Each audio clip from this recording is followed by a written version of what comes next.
Hello, my name's Sophie, and I'm going to show you the Unit 1 of my Gold Arts Award, which is where I pick a skill and develop it over the course of several months.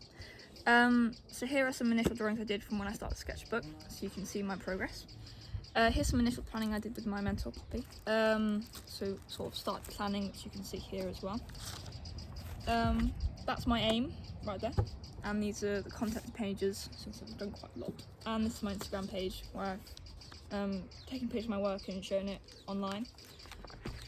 That's Unit 2 work. This is tonal work that I nicked from school, so I had to go with experimenting with different mediums and styles of drawing. I had a look at anime here, which was quite fun. You see my reference.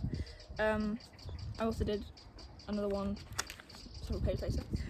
Here's some drawings I did from while I was out and about, so I tried to do a drawing every day and to get better and better at like breathing, so that becomes really natural. I also nicked from school. This was using Biro and trying to make stuff look 3D. My reference is there. That's another one from school where it's trying to create an effect. And this is the other anime one, which I added my own touches to, which I try and develop my own style, which I quite enjoyed. Going off track a little bit, I knew there was a module where you go and volunteer at different places, so I had a look into what place I could go to near me, and then going back to Passe or Poppy, whatever it was, I had a look at an artist, Leonardo da Vinci, and what techniques he used in his paintings and drawings.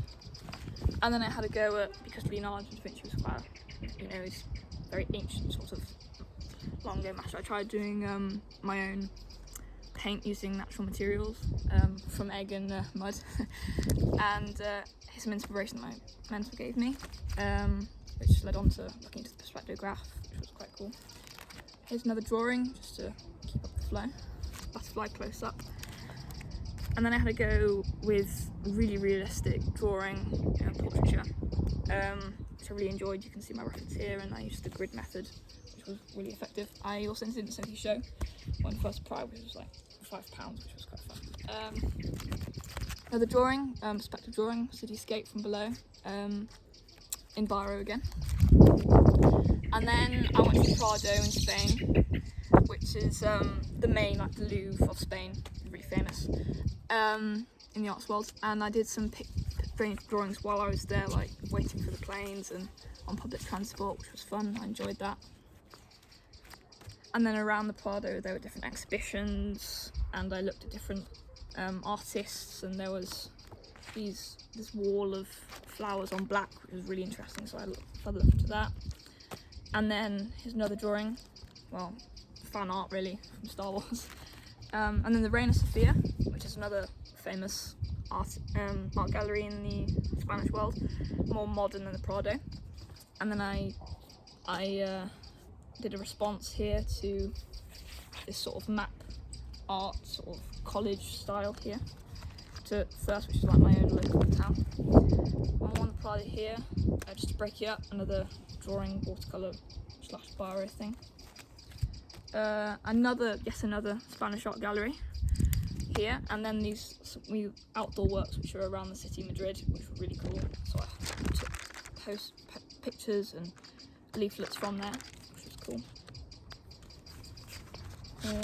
And then another perspective drawing here, the London Underground, and the final fan art for Star Wars there. And then it's another exhibition that I went to locally for North Yorkshire Open Studios. So I went to this art teacher called Gray near Easingwold, and I had a look at his work, and it was all in his own gallery in his own home. So I got to look at all sorts on what he was selling and his process and what sort of things he painted. I got to ask him questions as well. And then I went to North Yorkshire Sculpture Park at school, but I decided to use it for my Gold Arts Award as well. So I took photos, did some response, I did a review here. There's also on TripAdvisor.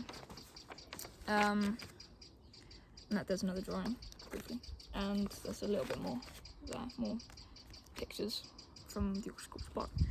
And then for volunteering, I quite like birds. So I went to York Birds of Prey near me, and I did to make it applicable to this, I did loads of drawings from the art, from the birds there, from life, which was really cool. Really enjoyed that. And there's emails and evidence that I went there, and some feedback from the people I work with. There's another drawing, and you can kind of see my thought process while I did that. And then I did some experiments with tonal work and line drawings this is from my garden, well, the garden where I live, and I did some texture experiments here. Another one there, more flowers.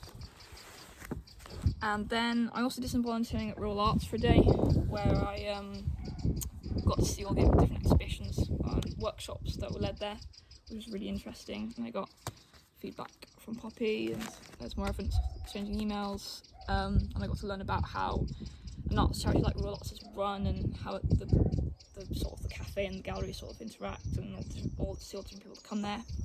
And then I did some more combining of different techniques. So I got wax and watercolour and felt tip pen there. There's another one.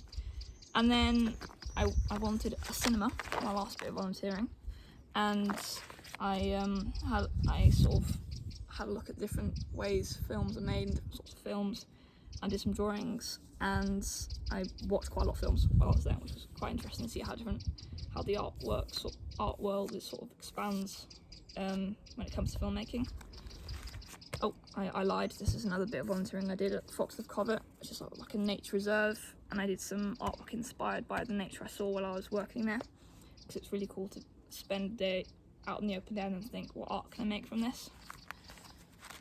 And then these are some photos from different places I went. So these are the Guggenheim in Spain, and then also from Poland. So how different artwork changes with the countries. And this is more Spain. So just quite like Spain. And then I did loads of biro drawings. I tried to do one every day. Sometimes I did more. And it was quite nice, a really portable sort of art way of doing art, just with a biro and some paper. This is my favourite one, the castle from Frias.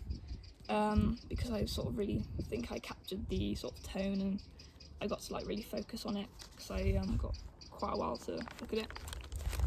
And then these are a couple more drawings.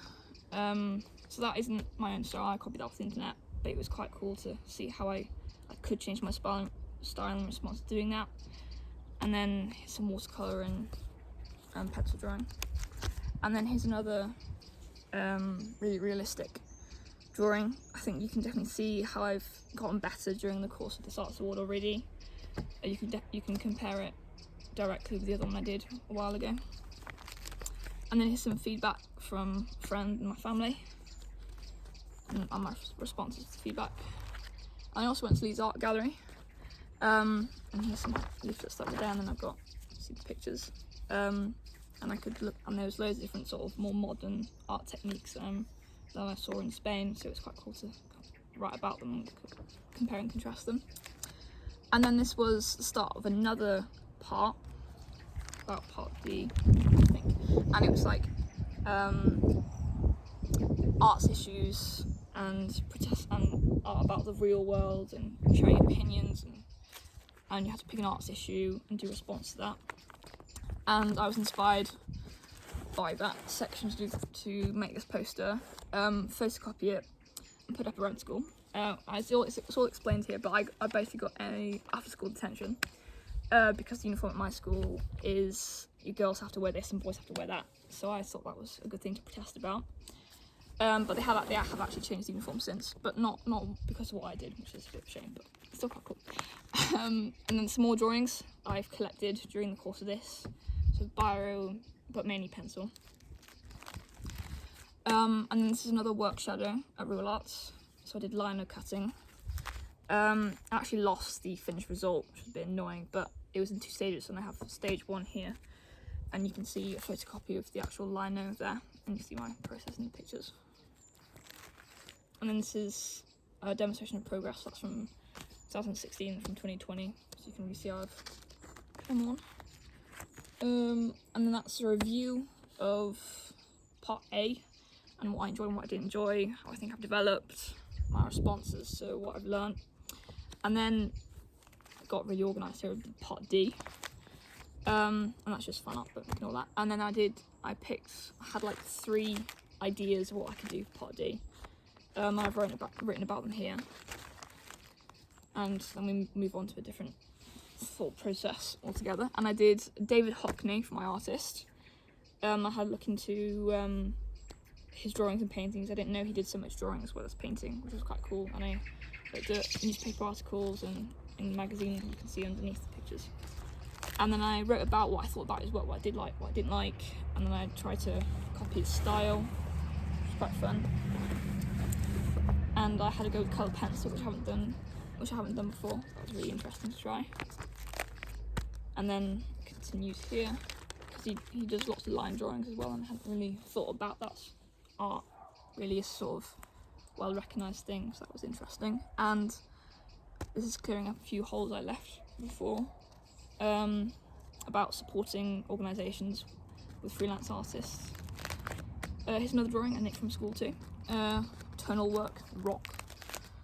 And then this is part D again, and it's I picked one, and art should have a message and a deeper meaning. That's the issue I'm going to focus on, and I did for and against, so I could see different sides of the argument. And then I also had a look at which art I think personally has meaning, which art I don't think has meaning, so I could get a clear idea of what I wanted to say. And then I did a reflection here, so I could really finalise my thoughts, and then I did a couple of ideas for the final piece. And here's lots more writing, because there was quite a lot of aspects to consider. And then that's what I did. So I did, so it was talking about how really expensive art in the really like upper tiers of society could like feed so many people and have a lot greater benefit on the world if the money was used for other things. So that's like, it's at Sotheby's, like a famous art swapping place in London, and the art is like food, and there's a beggar wanting food, a homeless person wanting food. So it's a sort of like art and money and equality and fairness in the arts world. And then I got people to comment on this and their opinions and what they thought. And that is actually the end of Unit 1. Thank you very much.